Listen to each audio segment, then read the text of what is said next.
24th question. अब 24th question में क्या कह रहा है, जरा आराम से पढ़ो।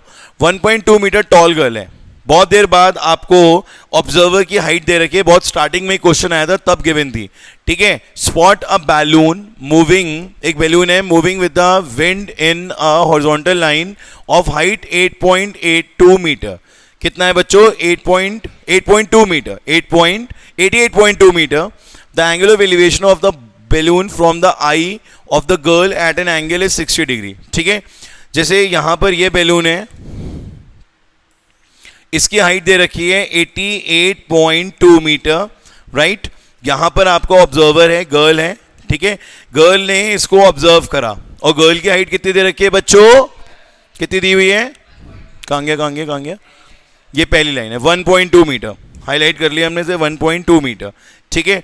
अब ये जो डिस्टेंस है ये कितना आ जाएगा? ये आपका डिस्टेंस तो हमें एक्सीलेट करना पड़ेगा, पर ये एंगल कितना फॉर्म हो रहा है बच्चों? 30 डिग्री। ये आपका एंगल आ रहा है, नहीं ये 30 नहीं है, ये आपका आ रहा है बच्चों 60 डिग्री। कहां गया 60 डिग्री? ये रहा 60 डिग्री, ठीक है। ये आपका एंगल हो गया 60 डिग्री। अब ये कह रहे हैं कि ये after some time the angle of elevation reduces to 30 degree. हुआ क्या कि ये आगे बढ़ रहा था और इसकी हाइट चेंज नहीं हुई है, ये सेम हाइट पे यहां पहुंच गया है, ठीक है। तो अब इसका जो एंगल फॉर्म होगा वो कितना हो रहा है बच्चों? ये वाला एंगल कितना फॉर्म हो रहा है? 30 डिग्री, ठीक है। तो इसने बताया कि distance travel by the balloon during the time of interval. आपको बेसिकली ये वाली डिस्टेंस पता लगानी है। अगर ये x आप लेट कर रहे हो तो आपको ये x पता लगानी है, दिस इज y, ये y हो जाएगी, ठीक है बच्चों। अब इसमें बहुत सारी चीजें हैं जो आपको सीखनी पड़ेंगी, जैसे कि सबसे पहले तो ये डिस्टेंस कितनी हो जाएगी? 1.2, ठीक है। अच्छा हाँ, बिल्कुल ठीक बोला आपने। हम अगर यहाँ पर बच्चों y ले रहे हैं तो यहाँ पर भी हम y ही लेंगे, ठीक है, ये ध्यान रखिएगा। इसको हम क्या लेंगे? y, ठीक है। ये भी y हो जाएगा, ये भी y हो जाएगा, ये x हो जाएगा, ठीक है। ये भी हमारा x रहेगा। हमें बेसिकली ये डिस्टेंस ही पता लगाना है। तो मैं बता रहा था कि अगर ये 1.2 है तो ये भी 1.2 होगा, टोटल कितना होगा? 88.2। तो जब आप इसे माइनस करोगे तो 87 मीटर आ जाएगा। क्या आ जाएगा बच्चों? 87 मीटर। बात समझ में आ गई कि आपको ये वाली डिस्टेंस चाहिए होती है, आपको इस वाली डिस्टेंस से मतलब है। So it is 87 metre. कितना हो जाएगा ये? 87 मीटर, ठीक है। बोलिए बच्चों, कोई डाउट? 1060 के लिए आप इसे यूज करोगे। 1060 के लिए कितना आएगा? 87 अपॉन क्या ले लोगे आप? y। और 1030 के लिए क्या करोगे आप? 1030 के लिए भी 87 आप ले लोगे, ये वाली हाइट, ये सेम हाइट आ जाएगी ना, इसको आप रिड्यूस कर दो आगे। बोलो बेटा, यही सेम आ जाएगी 87 मीटर। और इस बार आपकी डिस्टेंस कितनी हो जाएगी? x plus y. पर आपको दोनों में चाहिए क्या? x। आपको y नहीं फाइंड आउट करना है, आपको x फाइंड आउट करना है। बट प्रॉब्लम ये है कि आपको पहले फाइंड आउट दोनों ही करने पड़ेंगे, तभी आपको वैल्यू मिल पाएगी किसकी? x की। तो कर पाएंगे इसकी कैलकुलेशन। डायग्राम क्लियर हो गया आप लोगों को? एक बार दोबारा समझ लीजिए डायग्राम को। क्वेश्चन में कह रहे हैं एक बैलून है, ठीक है, और एक गर्ल जो है उसकी हाइट कितनी दे रखी है? 1.2 मीटर। आपने इसको ऑब्जर्व करा, ठीक है। यहां पर एंगल कितना फॉर्म हुआ? 60 डिग्री। फिर ये कह रहा है कि the angle of elevation of the balloon from eye of the girl at any instant is 60 degree. After some time the angle of elevation reduces to 30 degree. थोड़ी देर बाद जब ये बैलून यहां पहुंच गया, हाइट सेम थी अभी भी, तो ये एंगल कितना बन गया इसका? 30 डिग्री का। ये एंगल कितना आ गया बच्चों? 30 डिग्री का। तो टोटल हाइट अगर 88.2 मीटर है और गर्ल की हाइट अगर 1.2 मीटर है, तो बच्चों ये हाइट कितनी आ जाएगी? 87 मीटर। कितनी आ जाएगी बच्चों? ये 87 मीटर हाइट आ जाएगी। किसी को कोई डाउट? अब आ गया क्वेश्चन समझ में? ठीक है, कर लेंगे। इसमें बस आप क्या कर लीजिएगा, अगर आप इसे x ले रहे हैं, ठीक है, तो ये भी x ले लीजिएगा, और अगर ये y ले रहे हैं तो ये y ले लीजिएगा। आपसे पूछा ये वाला डिस्टेंस है, ठीक है। तो अगर ये x है, पिछली बार मैंने इसे y ले लिया था, इसे x ले लिया था, तो वो आप देख लीजिएगा, ठीक है। आगे बच्चों समझ में क्वेश्चन भी? तो अभी तक तो ये सारे क्वेश्चन बहुत बेसिक वाले ही चल रहे हैं, ठीक है। अब ये 25th क्वेश्चन जो है, इसमें क्या कह रहा है, पढ़िए जरा ध्यान से क्वेश्चन। 25th क्वेश्चन में क्या कह रहा है? A tree 12 meter high is broken by the wind in such a way that its top touches the ground and makes an angle of 60 degree with the ground. At what height from the bottom the tree is broken by the wind? ये ऐसा question आप पीछे भी कर चुके हो. जब ये टूट के गिरा यहां पर इस तरीके से, तो आपसे पूछ रहा है कि height from the bottom of the tree is broken by the wind. आपको ये हाइट पता लगानी है. इफ इट इज x, ठीक है, ये क्या होगा x, और ये 12 मीटर का था. टोटल कितने मीटर का था ये? आपको ये गिवन है कि ट्री इज 12 मीटर हाई. बोलो बच्चों, ट्री कितना दे रखा है? 12 मीटर हाई. तो अगर ये चीज x हो जाएगी तो ये कितना होगा? और बच्चों ये भी कितना हो जाएगा? क्योंकि यही चीज तो टूट के नीचे गिर गई. और एंगल कितना फॉर्म हुआ? 60 डिग्री. बात समझ में आ गई? तो इस बार क्वेश्चन में क्या यूज करोगे आप? साइन, कॉस या टेन? साइन यूज होगा. यहां पर आप क्या यूज करोगे? Sine. Sine 60 is equals to x upon 12 minus x. साइन 60 की value √3 upon 2 x upon, cross multiply करके सॉल्व हो जाएगा. तो सिंपल क्वेश्चन था, कोई ज्यादा कॉम्प्लिकेटेड नहीं है. ठीक है बच्चों, आगे बढ़ते हैं अब हम. नेक्स्ट क्वेश्चन हमारा है 26 question. At the point on level ground, the angular elevation of the vertical tower is found to such that its tangent is 5/12. कुछ नया आया क्वेश्चन में. Tangent is 5/12. It's a very good question. This is also very important. ये long में आ जाता है अक्सर question. ठीक है, तो इस क्वेश्चन में क्या नया है मैं आपको बताता हूं. जैसे अभी तक आप देख रहे थे कि सारे क्वेश्चंस में आपको एंगल गिवन होता था, जैसे कहीं 30, कहीं 45, कहीं 60. ये पहला ऐसा क्वेश्चन है जहां पर एंगल गिवन नहीं है. आपको एंगल का एक नाम रखना है. ठीक है, आप एंगल को लेट करोगे, आप उसे अल्फा या बीटा लेट कर सकते हो, या थीटा 1 थीटा 2 लेट कर सकते हो, कुछ भी कर सकते हो. It's all up to you. इसमें कोई ऐसी बाउंडेशन नहीं है. बट ये कहना क्या चाह रहा है कि एक टार है और angle of elevation of vertical tower is found to be such that its tangent is 5/12. ठीक है, अगर ये सपोज करिए हमने एंगल अल्फा ले लिया है, तो इसका जो 10 अल्फा होगा वो गिवन है. 10 अल्फा दे दिया इन्होंने, कितना? 5/12. ठीक है. अच्छा, इसमें एक प्रॉब्लम क्या है, थोड़ा सा डायग्राम ठीक करना पड़ेगा. कह रहे हैं on walking 192 metre towards the tower. आपने जरा इस बात पे ध्यान दिया? नहीं दिया? नहीं दिया. 192 मीटर टूवर्ड्स द टार है, तो थोड़ा सा इसको हम ठीक कर लेते हैं, डायग्राम को थोड़ा और अच्छा बना लेते हैं. कमी क्या है वो आपको भी समझ में आ जाएगी. कमी ये थी इसमें कि अगर हम इस एंगल को थोड़ा सा पीछे से ले लें तो ज़्यादा बढ़िया है. ठीक है, क्योंकि हमें 192 मीटर टूवर्ड्स द टार जाना है. अब एंगल कितना बन रहा है? बीटा. और उसका टेंजेंट कितना दे रखा है बच्चों? 3/4. सबको देखा? तो हमें ये पता लग गया कि 10 बीटा कितना है यहाँ पर? 3/4. तो ये दो इंफॉर्मेशन हमारे पास नोन है. क्या इसके अलावा और कुछ भी दे रखा है इस क्वेश्चन में बच्चों? नहीं दिया है. ये अल्फा, ये बीटा, इनके टेंजेंट्स गिवन है. दिस इज 192, ये x हो गया, और ये कितना हो गया बच्चों? h. अब बस क्वेश्चन को सॉल्व करना है. बट सॉल्व करने के लिए क्या करना है जरा ये देख लीजिए. थोड़ी सी मैं आपकी मदद कर दूंगा इस क्वेश्चन में, कैलकुलेशन में. 10 अल्फा अगर दे रखा है आपको, तो 10 अल्फा इस क्वेश्चन में क्या होना चाहिए? h अपॉन, क्योंकि ये हाइट हो गई बच्चों, और ये बेस कितना हो गया? 192 प्लस x. बोलो बेटा, बात समझ में आ गई? अब 10 अल्फा की वैल्यू मेरे पास है, कितनी है बच्चों? 5/12. h upon 192 plus x. Cross करा मैंने इसे. 5 192 plus x and this is 12h. कोई डाउट? ये एक रिलेशनशिप आ जाएगी आपकी h और x में. सेम आपको यहां से भी एक रिलेशनशिप मिल जाएगी 10 बीटा से. 10 बीटा कितना हो जाएगा? h upon x. बोलो बेटा. और 10 बीटा की वैल्यू कितनी है मेरे पास? 3/4. थोड़ा सा ये इसीलिए क्वेश्चन डिफरेंट है. 4h upon 3. This is the value of x. ये x की वैल्यू आप यहां पुट कर देंगे तो आपको टोटल क्वेश्चन किस में मिल जाएगा? h में. And then you can solve it easily. So it's a very very good question. बहुत अच्छा और इंपॉर्टेंट क्वेश्चन है ये, और मैंने मोस्टली एग्जाम्स में देखा है ये क्वेश्चन आ भी जाता है. ठीक है बच्चों, तो आप इसको एक बार फिर से जाओ समझ लो. मैं आपको उसका डायग्राम फिर से बता देता हूं, एक बार दोबारा देख लीजिए डायग्राम. क्वेश्चन नंबर इसमें बोल रहे हैं level ground, angle of elevation of the vertical tower. एक वर्टिकल टार है, is such that its tangent is 5/12. इसका टेंजेंट कितना है बच्चों? 5/12. तो अगर यहां पर ये एंगल अल्फा है, तो यहां पर 10 अल्फा मुझे कितना लेना है? कितना लेना है बच्चों?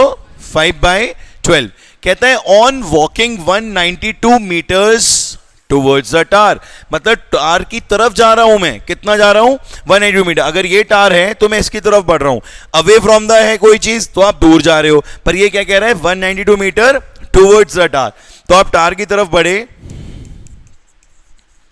192 मीटर्स और इस बार एंगल कितना फॉर्म हो गया बच्चों बीटा, तो 10 बीटा कितना आ जाएगा 3/4। ठीक है, आगे की कैलकुलेशन आप कर लोगे, इसको h लेट कर लेंगे, इसको x लेट कर लेंगे, बाकी का सॉल्यूशन आप देख ही चुके हो, तो आई होप ये क्वेश्चन भी क्लियर हो गया होगा आप लोगों को। बढ़ते हैं बच्चों आगे 27 क्वेश्चन की तरफ। 27 क्वेश्चन तो मुझे ऐसा लग रहा है हम पहले कर चुके हैं, नहीं कर चुके हैं, ऐसा ही था वो भी, पर ये थोड़ा डिफरेंट है, जरा इसको ध्यान से पढ़ के देखो, इसकी लैंग्वेज बहुत अच्छी है और बहुत डिफरेंट है। It's a good question. क्या बोलना चाह रहा है बच्चों, the shadow of the flagstaff is 3 times, क्या कंडीशन दे दी इन्होंने 3 times, as long as the shadow of the flagstaff when the sun rays meet the ground at an angle of 60 degree, तो find the angle between them। अब आपको कुछ बातें तो पहले से पता ही हैं, जैसे कि अगर यहां पे सन से शेडो फॉर्म हो रही है, ठीक है, तो इस तरीके से डायग्राम बनेगा।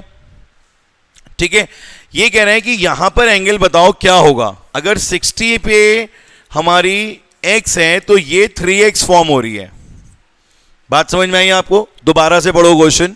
The shadow of the flagstaff is 3 times, एक फ्लैगस्टाफ की जो शेडो बन रही है वो कितनी बन रही है 3 times, as long as the shadow of the flagstaff when the sun rays meet the ground, sun rays meet the ground at an angle of 60 degree, जब 60 डिग्री पे मीट हो रहा है उस समय जो डिस्टेंस है उसका 3 टाइम्स जब हो रहा होगा, तो आपको वो एंगल बताना है कि क्या होगा, लॉन्गर शेडो होगा, वो लॉन्गर शेडो कितनी हो रही है 3 टाइम्स। अब इसमें एक मिस्टेक क्या करते हैं बच्चे, मैं आपको वो बताता हूं, बच्चे कभी कभी इसको 3x ले लेते हैं, ये x लेते हैं और ये आगे वाला पार्ट 3x ले लेते हैं, गलत है। इसने बोला है कि the shadow of the flagstaff is 3 times as long as the shadow of the flagstaff when the sun rays meet the ground at an angle of 60 degree, 60 degree वाली पे जितनी शेडो होगी उसका 3 टाइम्स, तो अगर 60 डिग्री पे x है तो उसका कितना हो गया 3x, पर वो 3x कहां से काउंटेबल होगा, यहां से। ये बड़ा इंपॉर्टेंट पॉइंट है, बड़ी इंपॉर्टेंट चीज है, बड़ी गलतियां करते हैं बच्चे यहां पर। हाइट हमने इसकी h लेट कर ली है और 2x की जरूरत ही नहीं पड़ेगी हमें, there is no need of 2x। ठीक है, we can do it directly. 1060 कितना आ रहा है पहले आप ये पता लगाओ, 1060 हमारा है बच्चों √3h/x। ठीक है बेटा, तो h की वैल्यू कितनी आ गई √3x, बोलो इज देयर एनी डाउट। अब बात करते हैं किसकी, tan थीटा की, tan थीटा कितना होगा h/3x, तुमने h की जगह क्या पुट करा √3x, इसकी जगह क्या आ जाएगा, बोलो x से x कैंसिल, नीचे क्या आ गया √3, tan थीटा कब होता है ये tan 30, तो थीटा की वैल्यू कितनी आ गई 30 डिग्री। तो क्वेश्चन का सोल्यूशन तो बहुत इजी है, बट लैंग्वेज समझ में आना बहुत जरूरी है कि 60 डिग्री पे जो फॉर्म होगा वो क्या होगा, अगर x होगी डिस्टेंस तो ये पूछ रहे हैं कि कितने एंगल पे 3x हो जाएगी, कितने एंगल पे 3x हो जाएगी। दोबारा समझना है, एक बार दोबारा, चलिए एक बार दोबारा देख लेते हैं हम। क्वेश्चन में कह रहे थे shadow of the flagstaff is 3 times, ये बात बड़ी काम की है 3 टाइम्स वाली, और किससे हो रही है ये 60 डिग्री से। 60 डिग्री पे अगर इस फ्लैग की शेडो x डिस्टेंस पे बन रही है बेटा, तो कह रहे हैं 3 टाइम्स पे कितनी बनेगी, find the angle between the sun and the ray and the ground at the time of longer shadow. ठीक है, बात समझ में आई। The shadow of the flagstaff is 3 times as long as the shadow of the flagstaff when the sun rays meet the ground at an angle of 60 degree, find the angle between the sun and the rays and the ground at the time of longer shadow.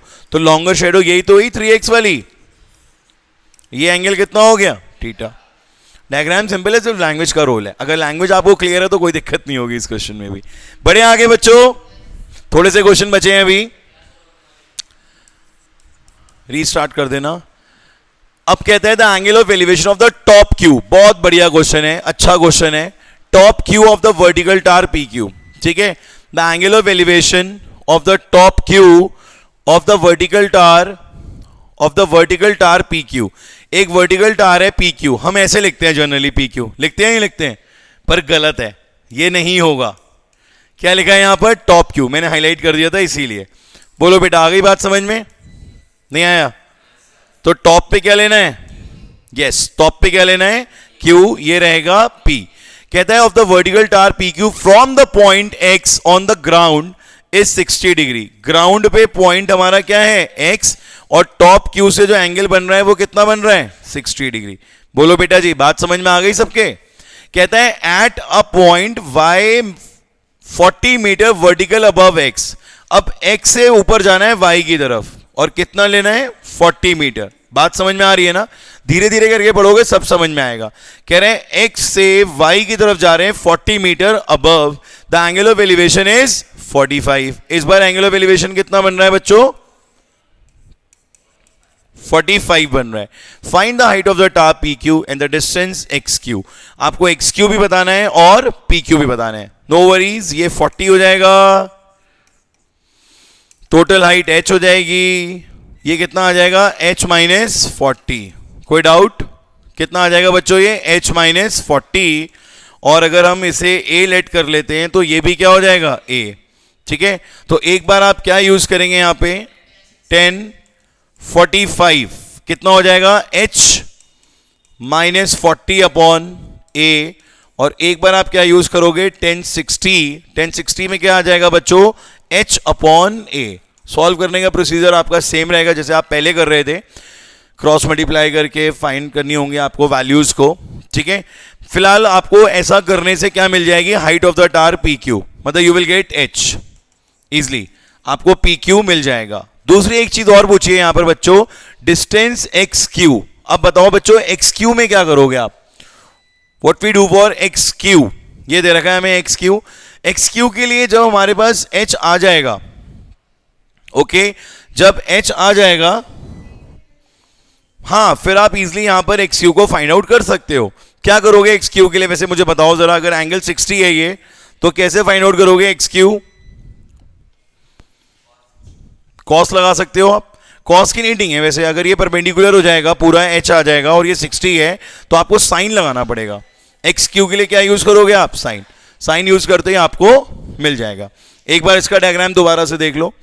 Question में ये कह रहा है the angle of elevation of the top Q, तो ये Q, ये P, और from the point x on the ground is 60 degree. ठीक है, अगर ये पॉइंट एक्स हो गया तो ये एंगल कितना फॉर्म हुआ बच्चों? 60 डिग्री। इसके बाद कहता है,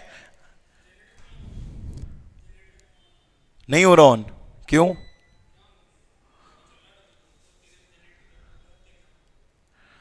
अरे, at the point y 40 metre vertically above. ठीक है, at the point y 40 metre vertically above, आप 40 मीटर ऊपर गए तो बेटा ये एंगल कितना फॉर्म हो गया? 45 डिग्री। आ गई बात समझ में? तो ये भी कितना हो गया? 40। टोटल हाइट कितनी हो गई? h, और ये कितना हो गया? h minus 40। इसको मैंने सपोर्ट के लिए a ले लिया था। आ गया बच्चों समझ में? क्लियर हो गया ये भी? चलिए आगे बढ़ते हैं। नेक्स्ट क्वेश्चन हमारा है 29 क्वेश्चन। ये भी इंपॉर्टेंट है। मैंने आपको प्रीवियस क्लास में ही बोला था कि 20 से लेकर 30 तक के सारे क्वेश्चंस बहुत इंपॉर्टेंट हैं। ठीक है, ये बेसिकली वो क्वेश्चन है जो एग्जाम्स में पूछे जाते हैं, तो आप इनकी तो बहुत अच्छे से प्रैक्टिस कर लें। ठीक है, प्रूविंग क्वेश्चंस वैसे नहीं आते हैं एग्जाम्स में, ना ही बोर्ड्स में आते हैं। बोर्ड्स में ही प्रूविंग क्वेश्चंस नहीं आते हैं। आप एनसीईआरटी की बुक खोल के देखोगे, एक भी प्रूविंग क्वेश्चन आपको नहीं मिलेगा। यही रीजन है कि नहीं आते हैं, बट फिर भी हम कराते हैं आपको, क्योंकि अगर कभी कोई एग्जाम में आ जाए स्कूल के, या फिर उससे रिलेटेड कोई, सपोज करो कहीं पर अल्फा बीटा दे रखा है और वहां पर क्या आ जाए 30 60, तो उस केस में आपको प्रॉब्लम ना हो। तो इसलिए हम सारे प्रूविंग क्वेश्चंस कराएंगे A to Z, एक भी नहीं छोड़ेंगे। बट अब वो जो प्रूविंग क्वेश्चन है वो सारे के सारे होंगे आपके नेक्स्ट क्लास में। ठीक है, आज बस ये हमारा सेकेंड लास्ट क्वेश्चन है। एक क्वेश्चन और करेंगे इसके बाद हम। The angle of elevation of the jet plane from the point A on the ground is 60 degree. एक जेट प्लेन बनाया हमने। जेट प्लेन का जो ग्राउंड पे A पॉइंट है उससे एंगल फॉर्म हो रहा है। कितना हो रहा है बच्चों? 60 डिग्री हो रहा है। बहुत बढ़िया। कहता है after the flight of 30 seconds, आप 30 सेकेंड्स आगे गए हो और कितना एंगल हो गया? 30। और एक बात और बोली इन्होंने कांस्टेंट हाइट, जरा इस वर्ड पे ध्यान दीजिएगा, मतलब हाइट चेंज नहीं हुई है, हाइट रिमेन्स सेम। तो कांस्टेंट हाइट पे टाइम कितना लगा 30 सेकेंड्स, नो प्रॉब्लम। कहता है हाइट कितनी है 3600√3, तो यहां पर भी कितनी होगी 3600√3 मीटर। फाइंड द स्पीड, पहला क्वेश्चन ऐसा है जिसमें स्पीड पूछी गई है ऐसा या नहीं बताओ बच्चों? तो ये क्वेश्चन इंपॉर्टेंट होगा या नहीं होगा? इजी भी है, ऐसा नहीं है कि टफ है, बहुत सिंपल क्वेश्चन है बट बहुत इंपॉर्टेंट क्वेश्चन है क्योंकि इसमें स्पेशली स्पीड पूछी गई है और स्पीड पूछना हाइट एंड डिस्टेंस में एक थोड़ा सा यूनिकनेस आ जाती है इस क्वेश्चन में, ठीक है। तो अभी मेरे पास इस क्वेश्चन में सारी चीजें ऑलमोस्ट गिवन हो चुकी हैं, बस हाँ ये जो डिस्टेंस चेंज हुई थी इसका एंगल कितना था 30 डिग्री। तो 30 डिग्री को और एक बार ड्रॉ कर देते हैं हम यहां पर, तो ये एंगल कितना आ जाएगा बच्चों 30। एमसीवी गिरी हुई होगी साथ में, एक एमसीवी होती है साथ में, वो ना गिरी हुई हो, हाँ चेक कर लेना। ये 3600 हो गया, ये भी 3600 हो गया, ये टी कितना हो गया बच्चों 30 सेकेंड्स। आप सबको पता है कि स्पीड कैसे निकलती है, डिस्टेंस अपॉन टाइम करके। स्पीड कैसे निकलती है बच्चों, डिस्टेंस अपॉन टाइम करके। हमारा डिस्टेंस अगर आ जाता है और टाइम हमारे पास 30 सेकेंड्स है तो कोई दिक्कत नहीं है। तो बेसिकली क्वेश्चन में सब कुछ वही होना है जो पहले हो रहा था, आपको एक डिस्टेंस ही फाइंड आउट करनी है अभी भी, ऐसा नहीं है कि कुछ डिफरेंट है। स्पीड तो बात की चीजें निकल जाएगी, पर सबसे पहले आपको क्या फाइंड आउट करना है बच्चों, डिस्टेंस। अब डिस्टेंस कैसे निकलेगी इसकी, इस पे जरा डिस्कशन करेंगे हम और इसको प्रॉपर सॉल्व भी करेंगे। पहले बताओ डायग्राम क्लियर हुआ आप लोगों को ये वाला, किसी को कोई डाउट? लाइट भी आ गई, चलो अब ठीक है, मुझे लग रहा था कहीं बंद ना हो जाए, ये आखिरी क्वेश्चन कराना है। तो बच्चों एक बार डायग्राम दोबारा डिस्कस कर लें, आ गया समझ में, सबको आ गया, दोबारा समझना है, क्लियर है? ऑनलाइन वाले बच्चों आप लोगों को क्लियर है? इनका माइक वाइक ऑन है बंद रखा हुआ है? देख तो लो यार बेचारों को माइक ऑन है या नहीं है। माइक ऑन है सब कुछ है, 2 बच्चे होंगे, हाँ 2 बच्चे हैं, ठीक है। चलो तो अभी क्या करेंगे हम यहाँ पर, अब हम यहाँ पे डिस्टेंस को फाइंड आउट करेंगे। बच्चों डिस्टेंस फाइंड आउट करने के लिए तुम्हें क्या करना है, डिस्टेंस फाइंड आउट करने के लिए आप फिर से इसे लेट कर लो, इसे ले लो आप x और इसे ले लो आप y। बात समझ में आ गई आपके? एक ले लो x और एक ले लो y, और बेसिकली आपको y फाइंड आउट करना है। क्या फाइंड आउट करना है? y, क्योंकि यहां से लेके यहां तक की जो डिस्टेंस है ये एरोप्लेन ने जो कवर करी है ये आपको फाइंड आउट करनी है, this is y। x supportive है, सपोर्ट तो लेना पड़ेगा x का, बिना सपोर्ट के नहीं हो सकता, बट आपको करना यहां पर यही है, ठीक है। बोलिए बच्चों कोई डाउट? नेक्स्ट पेज पे इसका करते हैं सॉल्यूशन ढंग से जरा।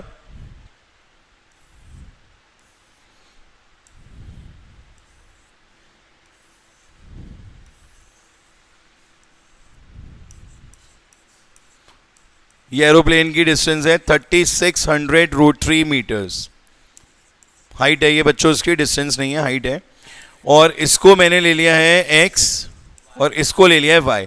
अभी मैं टाइम लिख ही नहीं रहा हूँ, टाइम अलग से लिख दे रहा हूँ कि 30 सेकेंड्स लगे हैं, ठीक है, टाइम अलग से लिख दिया। नॉर्मली जैसे हम क्वेश्चन सॉल्व करते हैं, ये एंगल 60 डिग्री है, ये वाला 30 डिग्री है, वैसे ही सॉल्व करेंगे हम इन्हें। 1060 बच्चों कितना आ जाएगा 3600√3 अपॉन h, कितना आ जाएगा बच्चों h, और 1030 कितना हो जाएगा, h नहीं आएगा यहां पर, x प्लस वाई आएगा। क्या आ जाएगा बच्चों, x प्लस वाई, ठीक है, ये आ जाएगा x प्लस वाई। और ये फिर से 3600√3 अपॉन, यहां पर आ जाएगा 30 के केस में गलती कर दी, 60 में आएगा x, 60 में आएगा x और यहां पर आएगा बच्चों x प्लस वाई, ठीक है। इसको ठीक कर लो, यहां पर x आएगा, इस केस में क्या आएगा बच्चों, यहां पर x आएगा। फिर से देख लो कैसे हुआ, देखो 1060 के सामने कौन सा आ रहा है 3600√3 और x, बात समझ में आ गई। और for 30 we are taking 3600 and x plus y. बोलो बच्चों क्लियर है ये बात, किसी को कोई डाउट? चलिए अब यहां पर आ गया √3, 3600√3 अपॉन x, ये दोनों कैंसिल हो गए, तो x की वैल्यू कितनी आ गई 3600 metres, this is the value of x। अब यहां पर क्या आ गया बच्चों 3600√3 अपॉन x की जगह आ जाएगा आपका 3600 प्लस y, क्रॉस मल्टीप्लाई कर दोगे 3600 प्लस वाई, और ये मल्टीप्लाई हो गया आ जाएगा 3600 और √3 इंटू √3। बोलो बेटो 3 हो गया ये, तो 3600 इंटू 3 कितना होगा बच्चों? 10800। 3600 प्लस वाई। बच्चों यहां से आपको y की वैल्यू मिल जाएगी मीटर्स में माइनस करके। 108 में से 3600 करोगे 72 ही आएगा। कितना आएगा बच्चों? 72। यही आ रहा है? बोलो बेटा आ रहा है ये? अब इसके आने के बाद क्या होगा बताइए? इसके आने के बाद क्या होगा? स्पीड निकालनी है, तो स्पीड के लिए हम क्या करेंगे? स्पीड के लिए डिस्टेंस अपॉन टाइम। देखो ये क्वेश्चन पूरा सॉल्व करना इसीलिए जरूरी है कि आपको लास्ट में ना स्पीड निकाल के दिखानी है। और एक ट्विस्ट और है अभी, वो भी देखिएगा आप क्या ट्विस्ट है। ठीक है, डिस्टेंस कितना आ रहा है? 7200 और टाइम कितना आ रहा है? 30। तो ये कैंसिल हो गया, कितना आ जाएगा बच्चों? 240 मीटर पर सेकेंड। कितना आ जाएगा बच्चों? 240 मीटर पर सेकेंड। पर यहां पर कुछ मुझे कम लग रहा है, मैं इसको आंसर बोलने की कंडीशन में नहीं हूं। क्या क्या दिक्कत है बताओ? किलोमीटर पर आवर में, क्योंकि आप जेट प्लेन की स्पीड की जब कभी भी बात करते हैं तो वो हमेशा किस में होनी चाहिए? किलोमीटर पर आवर में। It should not be in metre per second. आप गाड़ी से जा रहे हैं तो आप मीटर पर सेकेंड में स्पीड तो नहीं बताते ना। कोई भी व्हीकल जब मूव कर रहा होता है तो वहां पर स्पीड हमेशा किस में दी जाती है? किलोमीटर पर आवर में। तो किलोमीटर पर आवर में करने के लिए हम क्या करेंगे बच्चों? बताओ बताओ। यहां पर जो स्पीड आई है हमारी 240, इसको हम किससे मल्टीप्लाई करेंगे? 18/5 से या 5/18 से? बताओ बताओ। फिजिक्स की बात है, ये क्लास 9 में पढ़ा था, फर्स्ट चैप्टर में सिखाया गया आपको। जब कभी भी किलोमीटर पर आवर में आते हैं तो 18/5। ठीक है, तो ये किस में कन्वर्ट हो जाएगा? किलोमीटर पर आवर में, और आपका आंसर आ जाएगा। बोलो बच्चों समझ में आया आप सबको? किसी को कोई डाउट? क्लियर हो रहा है? आ रहा है अच्छे समझ में? सॉल्व कर लेंगे। चलिए एक लास्ट क्वेश्चन आपको और बचा है आज की क्लास का, और फिर आपका ये टॉपिक हो जाएगा complete. That is example number 30। 30 example में क्या कह रहे हैं? पढ़ के देखिए जरा ध्यान से। 30 में कह रहा है, an aeroplane when flying at a height of 4000 metre ground passes vertically above another aeroplane at an instant when the angle of elevation of the two planes from the same point on the ground are 60 and 45 respectively. Find the vertical distance between the aeroplanes at that instant. किसको समझ में आया है question? अच्छे से समझ में आया? इस बार दो एरोप्लेन्स की बात हो रही है और ये एक पॉइंट है। ठीक है, एक एरोप्लेन एक हाइट पे उड़ रहा है, ठीक है, और दूसरा एरोप्लेन एक और आ गया।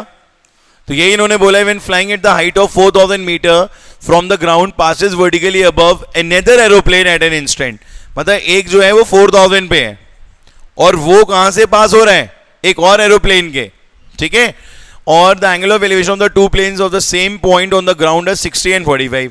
और जब इनका आप एंगल ऑफ एलिवेशन देख रहे हो तो वो कितना बन रहा है? 60 एंड 45। इसमें भी कोई डाउट नहीं होना चाहिए, जो बड़ा एंगल बन रहा है वो बड़ा ही होगा 60, और जो नीचे है वो क्या होगा? 45। वैसे इन्होंने लिखा भी है रिस्पेक्टिवली, पहले 60 आएगा और फिर 45 आएगा, क्योंकि ये वाला ऊपर था। ठीक है, नो ये एक 4000 पे उड़ रहा था, जैसे ये 4000 पे उड़ता हुआ आ रहा था। ठीक है, ये वाला यहां पर पहले से था। ठीक है, तो ये 4000 पे इसके ऊपर से निकल के गया। ठीक है, तो ये कह रहा है द वर्टिकल डिस्टेंस बिटवीन, पहली बात तो क्या लिखा है इन्होंने? वर्टिकल डिस्टेंस, मतलब वर्टिकल डिस्टेंस होती है ये वाली। अब आप ये मत फाइंड आउट कर देना, between the aeroplanes at that instant, मतलब आपको ये पता लगाना है एक्स, आपको ये पता लगाना है यहां पर एक्स। ठीक है बच्चों, तो ये कितना होना चाहिए? 4000 माइनस एक्स। तो इसके केस में हम क्या करेंगे? 1060 लेंगे बच्चों। 1060 कितना होगा? पूरी हाइट ले लेंगे, 4000 ले लेंगे पूरी हाइट। 4000 अपॉन, यहां मैंने नहीं लिया कुछ भी, इस बार ए ले लेते हैं। ठीक है, तो 4000 अपॉन ए, और यहां पर बच्चों 45 के केस में हम क्या करेंगे? 1045 के केस में हम क्या करेंगे? 4000 माइनस एक्स अपॉन ए। ठीक है, तो दिस इज 1, तो ये आ गया 4000 माइनस एक्स अपॉन ए। क्रॉस मल्टीप्लाई कर दोगे 4000 माइनस एक्स। ठीक है, और यहां पर हमें मिलेगा √3 4000 अपॉन ए। ठीक है, तो ये आ जाएगा 4000 अपॉन √3। 3, इसे रेशनलाइज करोगे, यहाँ पर पुट करोगे, you will get the value of x। ठीक है बच्चों, तो क्वेश्चन थोड़ा डिफरेंट था, इसका डायग्राम भी डिफरेंट था, एक यूनिक चीज़ कही गई है। एक बार दोबारा डिस्कस कर लेते हैं। इन्होंने बोला कि एक ग्राउंड पे एक पॉइंट है, ठीक है, इस पॉइंट को यहाँ पर एक एरोप्लेन था, ठीक है, और इसके ऊपर एक एरोप्लेन यहाँ से 4000 की हाइट से निकल के गया। कितनी हाइट से बच्चों? 4000 की हाइट से निकल गया। कि तो इन दोनों के एंगल्स जो फॉर्म हो रहे हैं, एक का फॉर्म हो रहा है बच्चों 45 डिग्री और दूसरा कितना फॉर्म हो रहा है 60 degree, and this is a. ले लेते हैं ए, क्या ले लेंगे बच्चों? ए। ये हमने एक्सलेट कर लिया, तो ये कितना आ गया? आगे क्वेश्चन समझ में बच्चों, ठीक है। तो यहां पर हमारे बेसिक के सारे क्वेश्चंस एंड होते हैं। हमारा लगभग ये जो पूरा टॉपिक था ये कंप्लीट हो गया है, हमारे सारे क्वेश्चंस हो गए हैं बेसिक वाले, ठीक है। एंड आई होप आप लोगों को ये सारे क्वेश्चंस क्लियर हो गए होंगे। बस आपको फिर से वही करना है कि कैलकुलेशन देखनी है, एंड में आंसर्स आपके ठीक आने चाहिए। अब कुछ प्रूविंग क्वेश्चंस रह गए, लगभग 10 to 15 क्वेश्चंस और हैं जो हम डेफिनेटली नेक्स्ट क्लास में कवर कर लेंगे। और फिर उसके बाद हम एक डाउट क्लास भी प्लान करेंगे। अगर आप लोगों को कोई डाउट है तो 1 to 1 वो डिस्कस हो सके। जैसे कुछ बच्चे ऑनलाइन पढ़ रहे हैं तो वो अपने डाउट डिस्कस कर सकते हैं उसमें, या फिर अगर आपके कुछ एक्सरसाइज के क्वेश्चंस हैं CBSE NCERT के जो आप पूछना चाहते हैं तो वो भी आप साइड बाय साइड पूछ सकते हो। ठीक है बच्चों, तो आई होप कि आप लोगों का ये टॉपिक बहुत अच्छे से प्रिपेयर हो गया होगा। अगर अभी भी कोई दिक्कत आती है तो आप वीडियोस को बार बार देख सकते हो और अपने डाउट्स को क्लियर कर सकते हो। ठीक है बच्चों, गुड लक, अच्छे से हाफ ईयरलीज के पेपर दीजिए और जल्दी से नए चैप्टर स्टार्ट करते हैं। Bye bye.